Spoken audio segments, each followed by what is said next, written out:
जापानमा कुकलाई यातना दिएको देख्दा त कति बेला त साह्रै कटक्क मन खाँदो रहेछ हेर्नुहोस् है।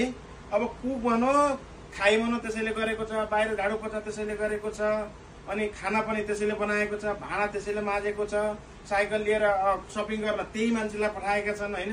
अब बिहान मान्छे ड्युटीमा आउनु पाएको छैन, ल हजुर चाँडो दुध साँझेर आउनु होला, 2टा गोपी साँझेर आउनु होला भनेर कमसेकम फ्रेस मोडमा ड्युटी आउनु नि कहिल्यै नपाउने।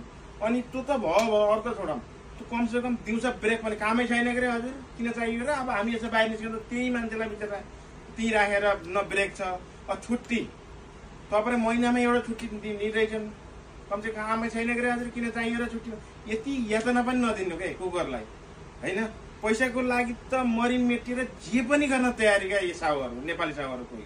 सबै त नभनौँ, सबै त्यस्तै छैन। त्यो हेरेको त हाम्रो त आनन्द यति स्वर्ग छ नि फेरि। तर यस्तो यातना दिएको एउटा भाइलाई मैले आज नौकरी पठाइदिएको, बिचरा रोएर मसँग धेरै समयपछि लामो समयपछि जोडिरहेको थियो पहिलेदेखिबाट। यतिसम्म गर्ने के साहुले, यतिसम्म गर्ने के साई खाइ मनो कुकले। अनि यता पनि गर्नु छ, यता पनि गर्नु छ, अनि यता पनि गर्नु छ। यहाँ करी बसालेर बाहिर गएको छ, आउँदाखेरि डढिसकेको हुन्छ। अनि त्यो कुकले राम्रो खाना कहाँबाट बनाउँछ नि? अनि भन्छन् हाम्रो कुक त ठिकै छ, अब गर्न त गर्छ के अरे भन्छन्। अब गर्ने कति गरेर भ्याउँछ नि त कुकले पनि याँटे है। त्यो एउटा मानवता त एउटा थोरै त एउटा कुनामा त मानवता त हुनुपर्छ नि।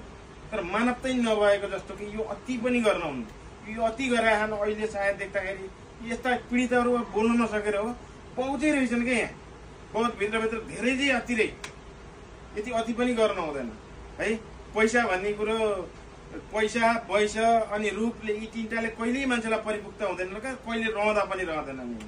तर यिनी ख्याल गर्नुपर्छ। तर यस्तो चाहिँ गरेको त हामीलाई त बडा आनन्द छ एउटा सिस्टमले होइन, हर चिजहरू। तर यस्तो गरेर आज पठाइदिएको, आज एउटा काम चाहिँ भएछ है, खुसी लाग्छ।